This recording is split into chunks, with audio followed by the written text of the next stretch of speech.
নারীদের জীবন সম্বন্ধে কিছু কথা। আমাদের জীবনটা কেমন বলুন তো? ঝরা পাতার মতো। কারণ ঝড় এলে যেমন পাতা উড়ে চলে যায়, আমাদের জীবনটা তাও ছন্নছাড়া। যখন বাবার বাড়িতে থাকি তখন তাদের অনুমতি নিয়ে চলতে হয়, যখন স্বামীর বাড়িতে থাকি তখন তাদের অনুমতি নিয়ে চলতে হয়, যেই একটু বয়স হয় তখন ছেলে মেয়েদের অনুমতি নিয়ে চলতে হয়।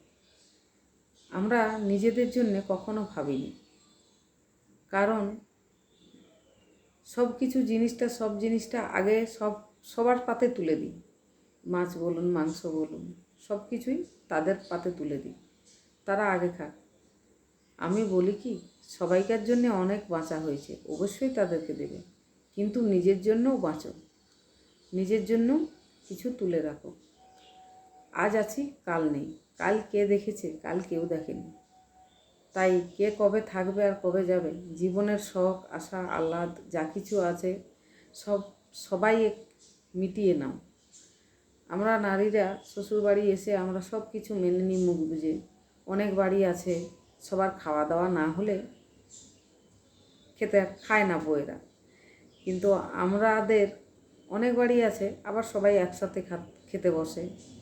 আবার অনেক বাড়ি আছে ছেলেরা আগে খেয়ে সব মেয়েরা পরে বসে, এরকমও হয়। তাই তোমাদেরকে বলি, আমাদের অন ডিউটি 24 ঘন্টা, সবাই অবসর নেয়। বাবা 60 বছর পর রিটার্ন নিয়ে নেয়, মায়েরও কোনো দিন অবসর হয় না, মায়েদের কোনো দিন অবসর হয় না। 60 বছর হোক 70 বছর হোক, যতদিন শরীর চলে ততদিন তাদেরকে কাজ করতে হয়, তারা কোনো দিনও অবসর পায় না। দিন রাত 24 ঘন্টা অন ডিউটি।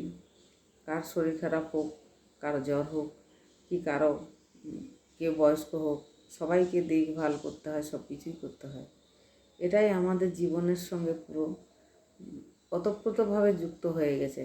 এটাকে এখন সমাজের নাম দিয়ে সবাই চালায়, কিন্তু এটা কি সমাজ করেছে? নিজেদেরও তো কিছু শখ ইচ্ছে আহ্লাদ থাকে, সেই ইচ্ছেগুলোকে আমাদেরকে চাপা দিয়ে রেখে দিতে হয়, যেগুলো আমরা কোনোদিন পূরণ করতে পারি না কারো বিরুদ্ধে গিয়ে। তখন সমাজে বলবে ও এই ধরনের, ও সেই ধরনের, নানা রকম আলোচনা করবে।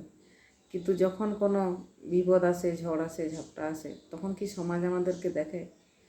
তাই আমি বলবো, সমাজের কথা নয়, নিজের কথায় চলো, আর নিজের বিশ্বাসে নিয়ে চলো, নিজের মতো করে চলো। যদি ভালো লাগে সবাই লাইক কমেন্ট করো, শেয়ার দিও। অসংখ্য ধন্যবাদ।